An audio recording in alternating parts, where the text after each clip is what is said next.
Good afternoon, it's 12 o'clock. I'm Erin Rove Turner and this is Leeds Hacks Radio News. 5 people have been killed and more than 40 injured after a car drove into a Christmas parade in the US state of Wisconsin.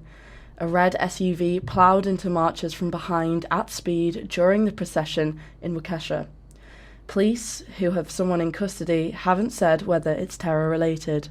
Sean Riley is the city's mayor and says it was a senseless tragedy. I walked in the parade at the beginning. I saw all the happy children sitting on the curb. I saw all the happy parents behind their children. I can still see the smiling faces. Today our community faced horror and tragedy in what should have been a community celebration. Boris Johnson's announced new homes built in England will have to have electric car charging points. Supermarkets, workplaces and buildings undergoing large-scale renovations will also have to install them. The government's already announced the sale of petrol and diesel cars will be banned in the UK by 2030.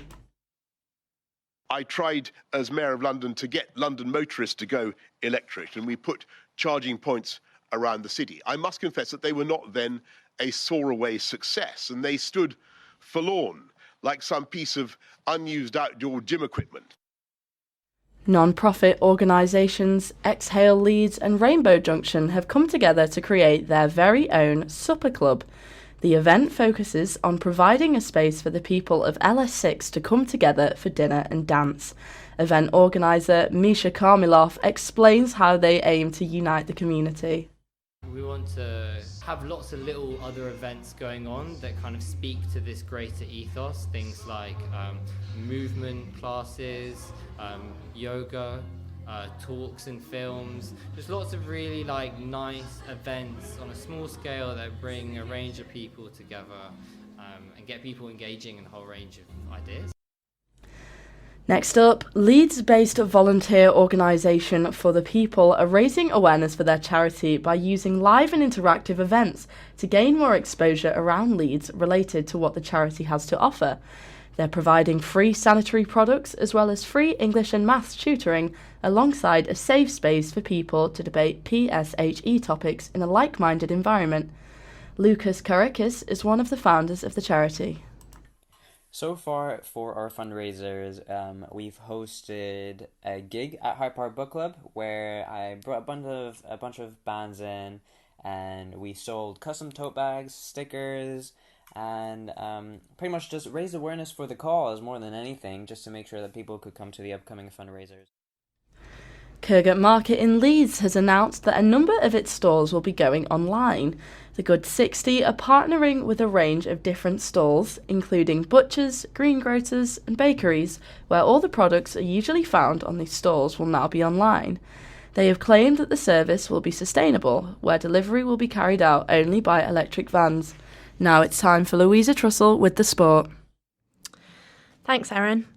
Rafa Benitez admits he needs to strengthen his Everton squad in the January transfer window if they're to challenge for a European place. Their 3-0 loss to champions Manchester City extended their winless run in the Premier League to 6 games. Benitez says injuries to key players are an issue.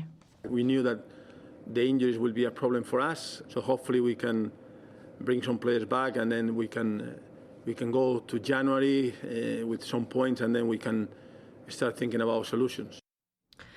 Cristiano Ronaldo has paid tribute to Ole Gunnar Solskjaer, describing him as an outstanding human being. Manchester United have put former midfielder Michael Carrick in interim charge while they search for a new permanent boss following Solskjaer's dismissal. Ronaldo reportedly wants Spain's head coach Luis Enrique to take over at Old Trafford, but Spanish footballer journalist Samara Hunter says that's unlikely. No, he's not going to take the job. He's made it pretty clear. He's very happy with the Spanish national team, and it's a very rewarding job for him. On top of that, he clearly wants to win the World Cup. He's very ambitious, and he's completely set and focused on what's coming up. And finally, Tottenham boss Antonio Conte is targeting Champions League qualification after his team secured their first victory under his management.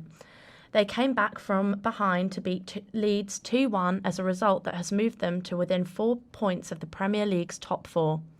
Conte says his side must put themselves in a position to challenge the clubs above them in the table. Thank you very much, Louisa. It's 5 minutes past 12. There's more news in an hour.